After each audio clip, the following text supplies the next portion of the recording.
Riyadh OICC Alappuzha ജില്ലാ committee വർഷം തോറും നടത്തിവരുന്ന ഉമ്മൻചാണ്ടി സ്മാരക സ്കോളർഷിപ്പ് പദ്ധതിയുടെ വിതരണം കായംകുളം ബ്ലോക്ക് കോൺഗ്രസ് കമ്മിറ്റി ഓഫീസിൽ നടന്നു. എക്സൈസ് സഹകരണ മന്ത്രി M. ലിജു വിതരണം നിർവഹിച്ചു.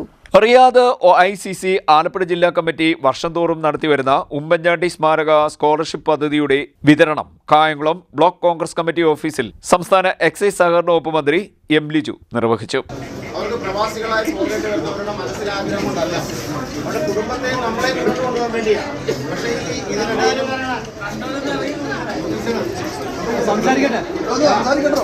ഇതോടൊപ്പം തന്നെ അവരുടെ ശമ്പളത്തിൻ്റെ തുച്ഛമായ ശമ്പളത്തിൻ്റെ ഒരു വലിയ പങ്ക് മാറ്റിവെച്ച് ഇവിടെ അർഹരായ നിരവധി പേരെ സഹായിച്ചുകൊണ്ടിരിക്കുകയാണ്. ഞാൻ ആ പ്രവാസി സഹോദരങ്ങളോട് പ്രത്യേകമായ സന്തോഷം അവരെ അഭിവാദ്യം ചെയ്യാനാണ്. അഭിവാദ്യം. നിങ്ങളുടെ പ്രവർത്തനങ്ങൾ, നിങ്ങളുടെ സേവനങ്ങൾ തീർച്ചയായും സുവർണ്ണ മുദ്രകളിൽ എഴുതപ്പെട്ടതാണെന്ന് പറഞ്ഞുകൊണ്ട് OICCക്ക് ഇൻജാസിനെ അഭിവാദ്യം നടത്തുന്നു. ജില്ലാ Congress committee president advocate B. Babuprasad, Riyadh OICC Alappuzha ജില്ലാ committee working president Shabeer Varikkappally, ജില്ലാ ജനറൽ സെക്രട്ടറിമാരായ ജോമോൻ ഓണമ്പള്ളിൽ, അനീഷ് ഖാൻ, ബ്ലോക്ക് കോൺഗ്രസ് പ്രസിഡന്റുമാരായ T. സൈൻലാബ്ദീൻ, ചെറുപ്പുറത്ത് മുരളി, മറ്റ് നേതാക്കളായ advocate E. Sameer, EP. Shajahan, Avinash Gangan, Aritha Babu, Shaiju Kandappuram എന്നിവർ പങ്കെടുത്തു. കായംകുളം നിയോജക മണ്ഡലത്തിലെ 2 ബ്ലോക്കുകളിൽ നിന്നും തെരഞ്ഞെടുക്കപ്പെട്ട 4 വിദ്യാർത്ഥികൾക്കാണ് സ്കോളർഷിപ്പുകൾ വിതരണം ചെയ്യുന്നത്.